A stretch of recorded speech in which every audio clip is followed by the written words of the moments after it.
ამ დრომდე უცნობია საქართველოში ისრაელის საელჩოს დახურვის მიზეზი დიპლომატიური წარმომადგენლობა უკვე ერთი კვირა აღარ ფუნქციონირებს. საელჩოს თანამშრომლები კომენტარს არ აკეთებენ. ინფორმაცია საელჩოს დახურვის შესახებ ებრაულ მედიაში გავრცელდა.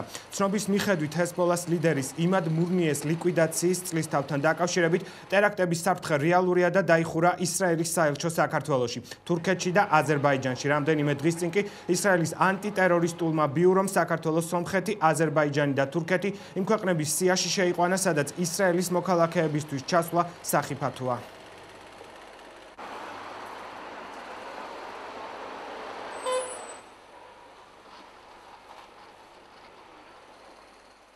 და ჩვენ უბრუნდებით ამ დროისთვის მთავარ თემას, თუ რატო დახურა საქართველოში ისრაელის საელჩომ წარმომადგენლობა. პირდაპირ ეთერში ჩემი კოლეგა ანი თამაზაშვილი საუბრებს, რომელიც ესწრებოდა საგარეო საქმეთა სამინისტროში გამართულ საგანგებო ბრიფინგს. ანი, შუა დღე მშვიდობის და გისმენთ.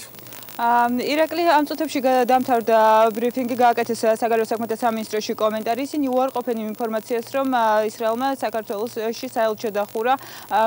საგარეო წყობაში აცხადებენ, რომ ამისთვის აუცილებელია ისრაელის საელჩომ, ზოგადად საელჩომ გამოგზავნოს სპეციალური შეტყობინება საგარეო წყობაში, თუმცა მსგავსი შეტყობინება მათ არ მიუღიათ. ისინი ასევე ამბობენ, რომ ისინი უკვე ესაუბრნენ საელჩოს წარმომადგენლებს, თუმცა მათ უარყვეს საელჩოს დახურვის ინფორმაცია. ისინი ამბობენ, რომ უბრალოდ არსებობს ტექნიკური ხასიათის პრობლემები, კონკრეტულად კი ისინი სავარაუდოდ შენობის შეცვლას აპირებენ და მხოლოდ ამის გამო არის დროებით დახურული. როგორც საგარეო წყობაში აცხადებენ, საელჩო თავის ფუნქციონირებას მომავალი კვირიდან განაახლებს.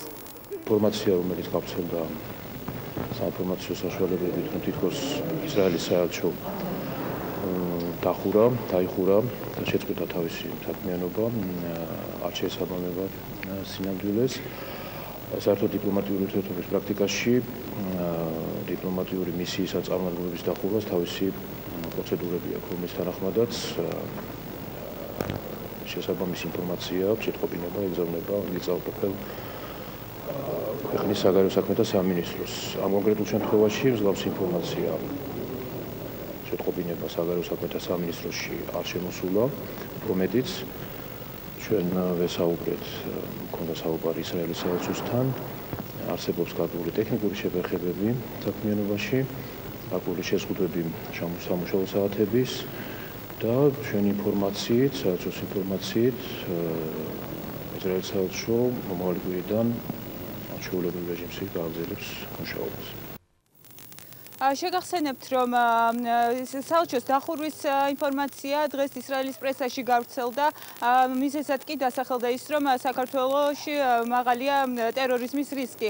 ასევე დღეს უკვე გამოიხმარა ქართულმა ექსპერტებმა შეაფასეს და ქართული ექსპერტები საელჩოს დახურვის ინფორმაციას აბრალებენ იმას, რომ ებრაელი ბიზნესმენების დაკავების ამბავი. შეგახსენებთ ასევე, რომ გავრცელდა ინფორმაცია, რომ საელჩოები დაიხურა არა მარტო თბილისში, არა მარტო საქართველოში, არამედ თურქეთსა და აზერბაიჯანშიც. ირაკლი. დიპლომატიური კორპუსის დახურვის შესახებ ანი თამაზაშვილი საუბრობდა. მე შეგახსენებთ კიდევ ერთ ინფორმაციას, რამდენიმე დღის წინ კი ისრაელის ანტიტერორისტულმა ბიურომ საქართველოს, სომხეთი, აზერბაიჯანი და თურქეთი იმ ქვეყნების სიაში შეიყვანა, სადაც ისრაელის მოქალაქეების ჩასვლა არის სახიფათო.